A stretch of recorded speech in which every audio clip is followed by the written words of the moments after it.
Hello neighbor, this is Kurt with eTrailer, and today we're going to take a look at the Thule WingBar Evo roof rack and see how it fits and see how it installs on our 2024 Jeep Wagoneer.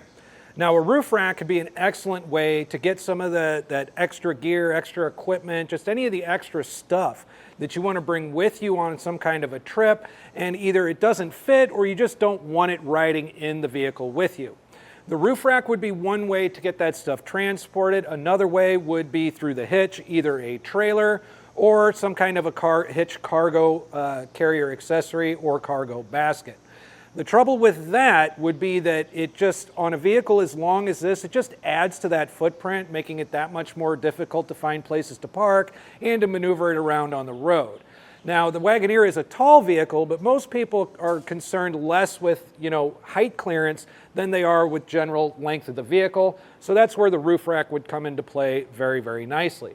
There are all sorts of things that can go up on a roof rack, like a cargo box if you had some extra camping equipment, extra clothes, extra luggage, a golf bag, something like that that just won't fit in the vehicle with you to go. Other things you could put up there would be like a bike rack or a kayak carrier or a ski carrier. All kinds of things can go on the roof of your Wagoneer for your next trip.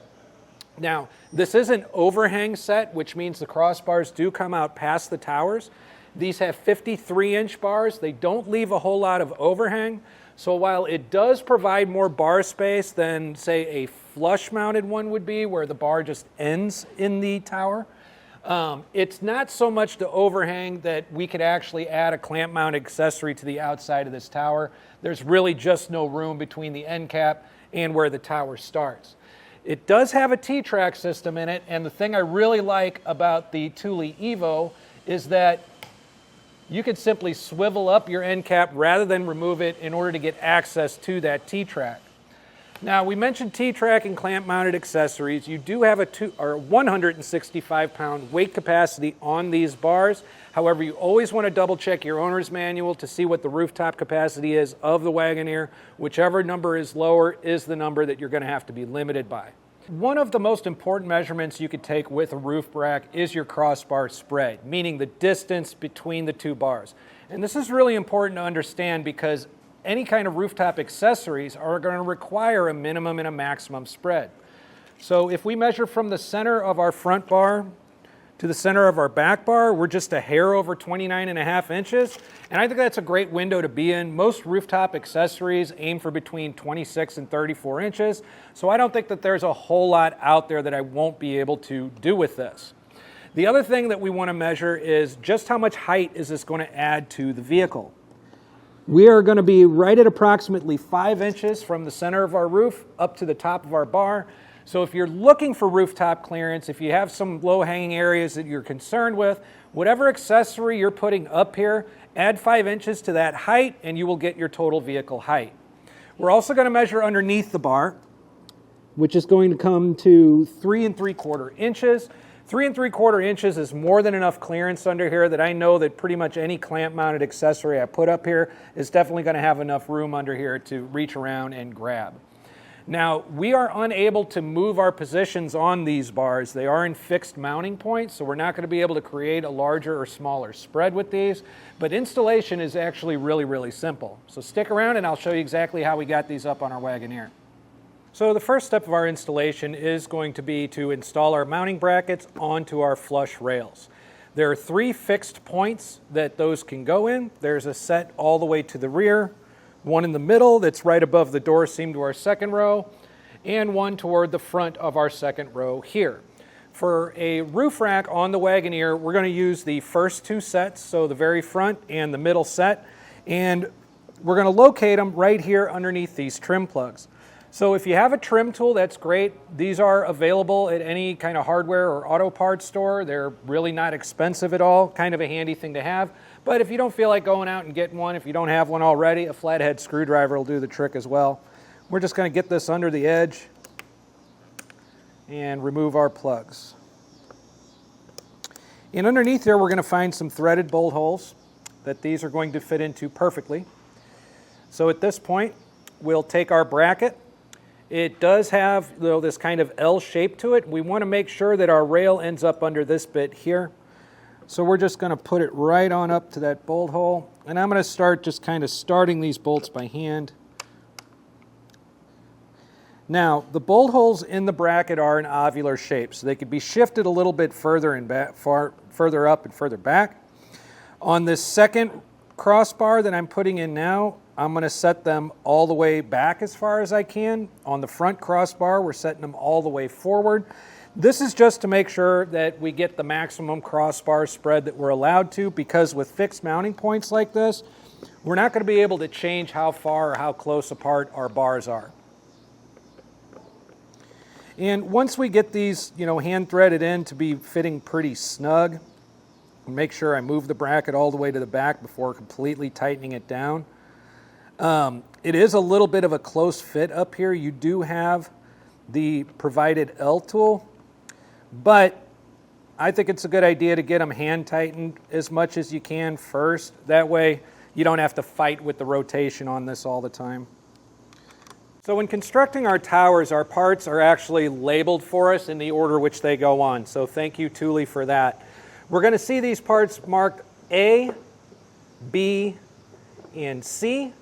So again, just to help us out getting it on there, we're going to take our tower, we're going to take part A here, we're going to slide the bolt through the hole. These two tabs are going to go in these slots right here. It'll go in just like that. Now we'll just turn it over and we're going to take part B, which is going to be this rubber foot pad. We're going to make sure that the back part of our bracket goes around just like that, and we're just going to press this down into place. Just make sure it gets all the way in, all the way around all these edges. It goes on fairly easy. So with that done, we're going to go to part C.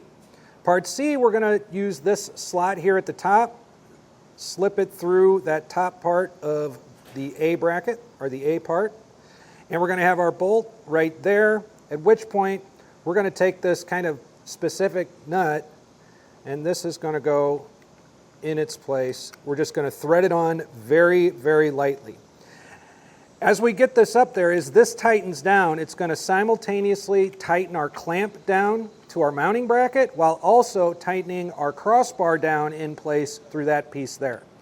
But with that all done, we do have a tower assembled, and I could show you exactly how it goes on to our bar. So the first thing we'll do is take our crossbar, remove the end cap, and then with this bolt end facing out, we're going to use these parts here through the T-slot underneath, just like so, and replace our end cap. Now we're going to repeat this same process for the other tower on our bar.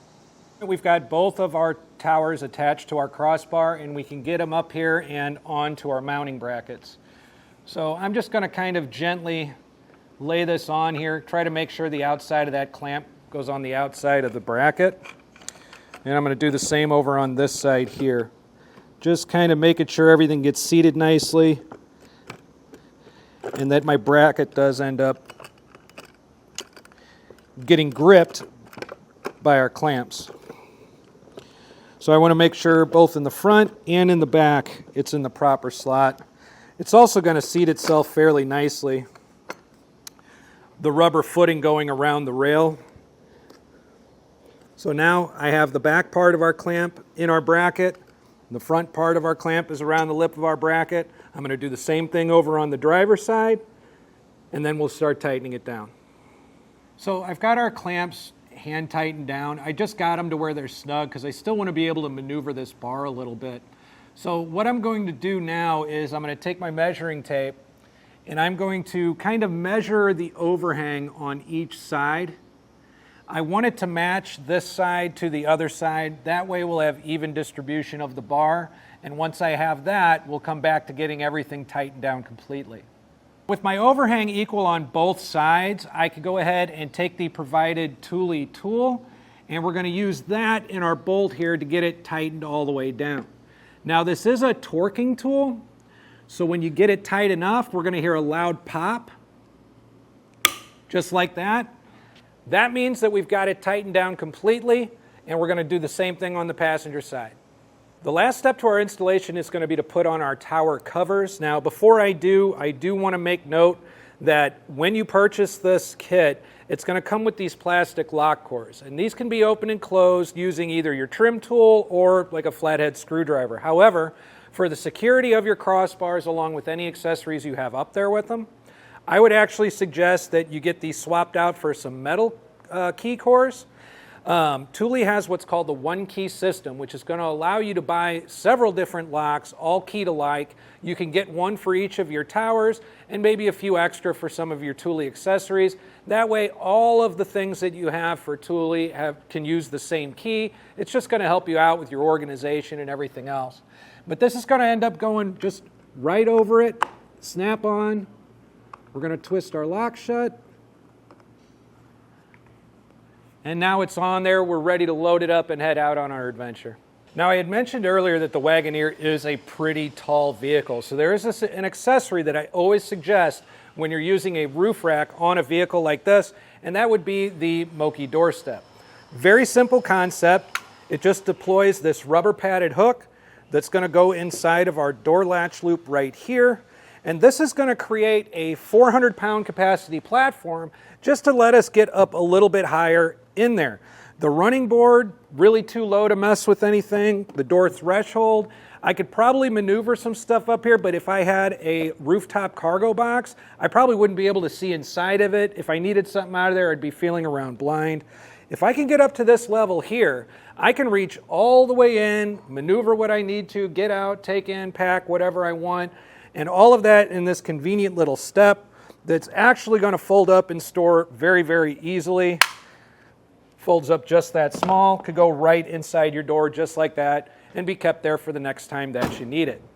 But all in all, if you think this roof rack is the one for you and you go ahead and you get it, you put it on your Wagoneer and you use it a few times, please share your experience with it in the comments below. We would love to share your experience with our other neighbors so they can make the best decision for themselves. Once again, this is Kurt with eTrailer. Thanks for stopping by.